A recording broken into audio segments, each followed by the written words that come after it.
नमस्कार, सत श्रीकाल, आदाब। मैं डॉक्टर लोकेश शर्मा, अधिवक्ता जिला एवं सत्र न्यायालय बुलंदशहर पुणे उपस्थित हूं। कल किए हुए वादे के अनुसार मैंने कल आपसे वादा किया था कि मैं आपको नवीन विषय के साथ जोड़ना चाहूंगा, जोड़ूंगा, जोड़ने का पूरा प्रयास करूंगा। तो मैं आज उसी नवीन विषय के लिए, चूंकि बहुत विशेष विषय है, तो मैं सभी का ध्यान आकृष्ट भी चाहूंगा इस पर। सब लोग ध्यान केंद्रित करें और पूरा एक एक शब्द का अवलोकन करते हुए इस पूरे विधान को सिस्टेमेटिक तरीके से ग्रहण करें। ये बहुत काम की चीज है। कल जो मैंने आपको बताया था, मैंने आपको काफी रूलिंग्स के माध्यम से माननीय उच्च न्यायालय इलाहाबाद द्वारा प्रतिपादित citation number, ruling, criminal writ petition के माध्यम से, सिविल रिट पिटीशन के माध्यम से, जो भी कंडीशंस थी जहां जहां जिस जिस रूलिंग की, और माननीय सर्वोच्च न्यायालय द्वारा प्रतिपादित जो भी विधान थे, तो 18 से 20 विधान थे। मैंने उसमें 5 का वर्णन करते हुए आपको मैंने बताने का पूरा प्रयास किया। कल का विषय भी बहुत अच्छा था। कल का विषय ये था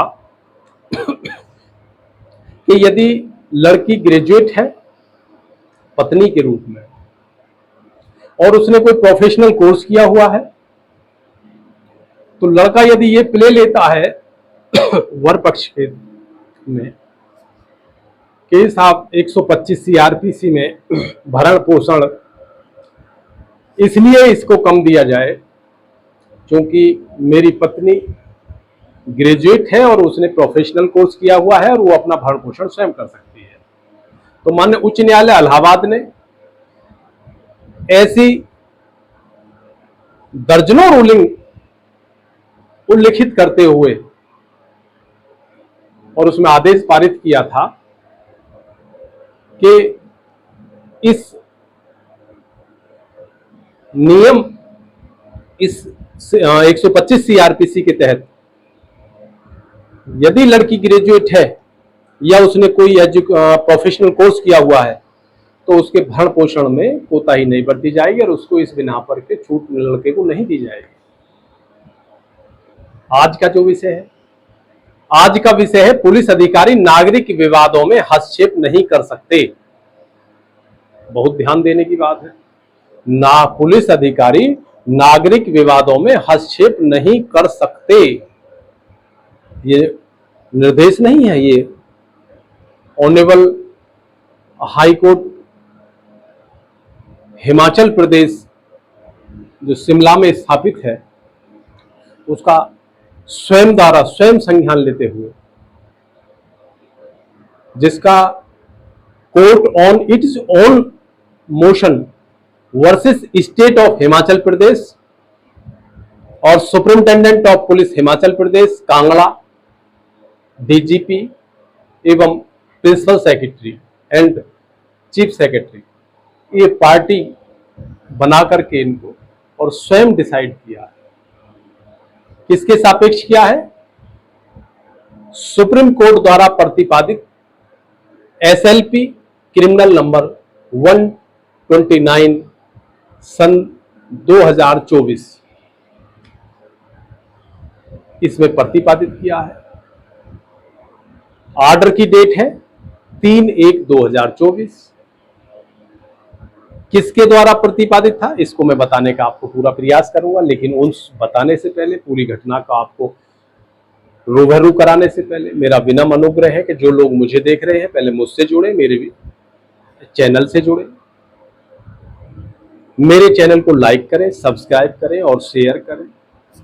मुझको भी प्रोत्साहित करते रहे, क्योंकि मैं भी आपका नवीन नवीन समय समय पे ज्ञानवर्धन करता रहता हूं। तो मुझे भी प्रोत्साहित करेंगे तो मैं भी और अधिक ज्ञानवर्धन करने का पूरा प्रयास करूंगा पूरी एनर्जी के साथ। अब मैं आपको स्टोरी बताता हूं पूरी घटना की। ये स्टोरी हिमाचल प्रदेश में एक कांगड़ा जगह है, कांगड़ा जिला कांगड़ा। उस कांगड़ा में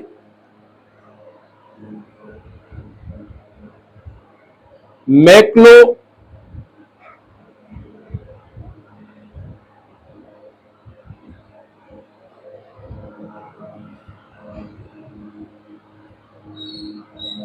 उस कांगड़ा जिले में मैक्लोडगंज एक थाना पड़ता है, पुलिस स्टेशन, उसका है पूरा मामला।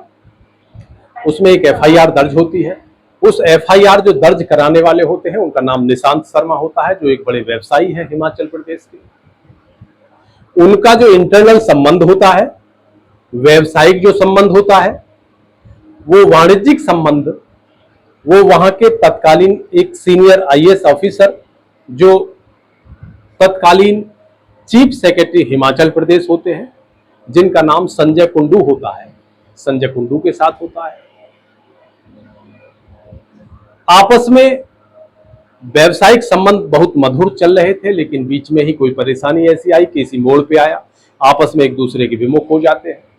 और निशांत शर्मा एक एफआईआर क्रिमिनल रिट पिटीशन जिसके सापेक्ष लेके आए हैं, वो एक एफआईआर दर्ज कराते हैं।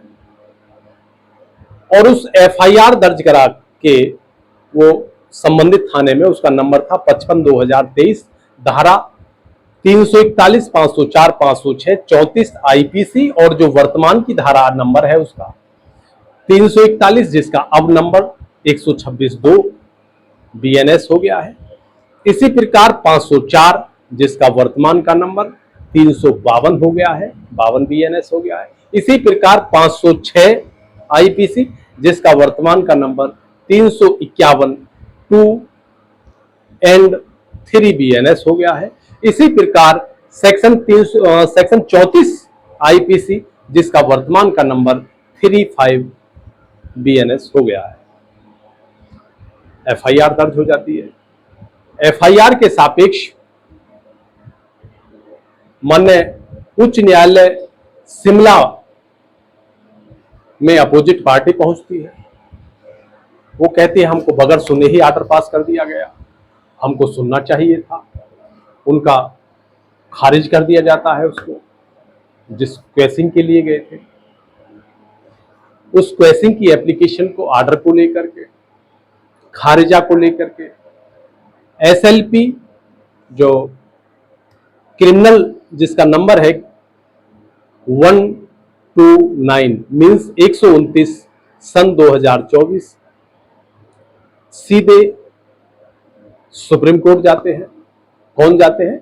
सरकार की तरफ से जो चीफ सेक्रेटरी होते हैं संजय कुंडू। संजय कुंडू जब वहां जाते हैं, और वो किसके सापेक्ष जाते हैं? क्योंकि उन्होंने भी जो हाई कोर्ट में रिट पिटीशन फाइल किया था, अपना क्रिमिनल रिट पिटीशन नंबर 14/2023, उसमें हुए आर्डर के सापेक्ष जब संजय कुंडू सुप्रीम कोर्ट पहुंचते हैं, तो सुप्रीम कोर्ट से एक डायरेक्शन होती है, और डायरेक्शन माननीय उच्च न्यायालय शिमला के लिए होती है। और उस शिमला उच्च न्यायालय में उसकी पुनः सुनवाई शुरू होती है। और पुनः सुनवाई शुरू होने के बाद जो आर्डर पास होता है, वो आर्डर दिनांक 5 जनवरी 2024 को होता है, जिसकी एडमिशन तिथि 9 जनवरी 2023 थी। 1 वर्ष का कार्यकाल लगा सुप्रीम कोर्ट इत्यादि जाने आने में, और जब डिसाइड हुआ तो निशांत शर्मा के पक्ष में डिसाइड होता है। निशांत शर्मा और संजय कुंडू दोनों के मध्य होता है, क्योंकि निशांत शर्मा ने कुछ मामलों में उन्होंने क्या आरोप लगाया कि निशांत शर्मा ने जो एफआईआर दर्ज कराया है, उस एफआईआर के सापेक्ष जो संजय कुंडू होते हैं, उनके जो एडवोकेट हैं, उनके फोन पर अपमानजनक टिप्पणी की, उनको अपमानजनक भाषा का प्रयोग करके उनके मोबाइल पर मैसेज किया, ईमेल किया। उस ईमेल के सापेक्ष संजय कुंडू द्वारा जो रिपोर्ट दर्ज कराई गई, उन्होंने भी सेकंड एक एफआईआर दर्ज कराई थी 98/2023, जो 4/11/2023 को पुलिस स्टेशन शिमला में कराई गई थी। तो एक शिमला का मामला बना था और एक कांगड़ा का मामला बना था। दोनों व्यवसायी भिन्न भिन्न जगह के थे।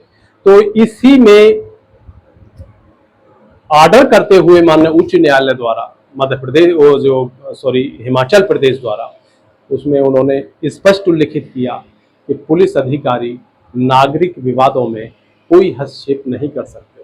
कारण क्या था? क्योंकि वो चीफ सेक्रेटरी थे, तत्कालीन डीजीपी और कांगड़ा के SSP, superintendent of police district Kangra. ये अनावश्यक रूप से प्रेशर और दबाव बनाए हुए थे निशांत शर्मा पर, संजय कुंडू जो चीफ सेक्रेटरी थे उनके बिहेव पर। तो निशांत शर्मा की मजबूरी थी माननीय उच्च न्यायालय में जाना। तो माननीय सर्वोच्च न्यायालय द्वारा प्रतिपादित विधान के अनुपालन में एक विषय का समावेशन करते हुए, उसको समाप्त करते हुए माननीय उच्च न्यायालय शिमला द्वारा जो आदेश पारित किया गया, उसमें केवल और केवल इतना कहा गया, इन जो भी वहां पर तैनात पुलिस अधिकारी होते हैं, कांगड़ा में हो चाहे शिमला में हो और चाहे किसी दूसरी भिन्न जगह हो, तो डीजीपी को यह आदेश किया गया, इनको तुरंत तत्काल वहां से हटा दिया जाए। उनको हटा दिया गया और इसका स्वतः संज्ञान भी लेना माना जाएगा और एक ऐतिहासिक आदेश भी माना जाएगा, जो इतिहास परक आदेश हुआ, निर्णय हुआ कि पुलिस अधिकारी नागरिक विवादों में हस्तक्षेप नहीं कर सकते। ऐसा नहीं है कि कलेक्टर से अगर जो किसी बेस पे लड़ाई हो जाती है, विवाद हो जाता है, तो जो उनका कलेक्टर का जो दूसरे का विवाद हुआ है, उस विवाद में वो कलेक्टर किसी भी अपनी जो सरकारी पावर्स हैं, जो भी उसको शक्तियां निर्धारित हैं, उन शक्तियों का दुरुपयोग नहीं करेगा। चूंकि जो वो विवाद है, वो विवाद मात्र और मात्र संबंधित व्यक्ति का व्यक्तिगत और कलेक्टर का व्यक्तिगत है। जो शक्तियां प्रदत्त हैं संवैधानिक रूप से, उनका कोई प्रयोग नहीं किया जाएगा, उनका कोई प्रयोग नहीं होगा। ये इतिहास परक आदेश माननीय उच्च न्यायालय शिमला मीन्स हिमाचल प्रदेश द्वारा प्रतिपादित किया गया है, जिसका criminal miscellaneous petition number 79 and 84 सन 2024 है। तो मैंने जो बताने का आपको प्रयास किया है, जिसका आदेश भी पारित हुआ 5 जनवरी 2024 को, और जिसका नंबर है और नाम है पार्टी का कायदा 16 में, court on it's on motion versus state of Himachal Pradesh and etc. समझ में आपके आ गया होगा निश्चित रूप से। तो इसी प्रक्रिया में आज मैं आपको संदेश देते हुए, क्योंकि मौसम बड़ा सुहाना चल रहा है, झमाझम बारिश भी इधर उधर हो रही है, तो अपने आप को सुरक्षित रखते हुए, पूरा मौसम का आनंद लेते हुए, मैं अपने विद्वान अधिवक्ता साथियों से, मैं अपने कुलीन प्रशिक्षु अधिवक्ता बंधुओं से, सभी से मैं विनम्र अनुग्रह करता हूँ, छाता विशेष विषम परिस्थितियों के लिए साथ लेके चलें, अपने शरीर को भी ढके रखें, और जो पत्रावली है जो वादकारी की, उन पत्रावलियों की हिफाजत करते हुए, स्वयं की भी हिफाजत करते हुए अपने आप को अच्छे से वहाँ प्रस्तुत करें माननीय न्यायालय में, और वहाँ माननीय न्यायालय को इस प्रकार जो मैं दे रहा हूँ आपको, इस प्रकार की रूलिंग्स, साइटेशंस, विधान, इनके द्वारा माननीय न्यायालय को भी प्रभावित करें, अपना नाम रोशन करें। इन्हीं कल्पनाओं के साथ, इन्हीं आशाओं और विश्वास के साथ मैं लेता हूँ आपसे विदाई। कल पुनः आपसे फिर मुलाकात होगी एक नवीन विषय के साथ। तब तक के लिए नमस्कार।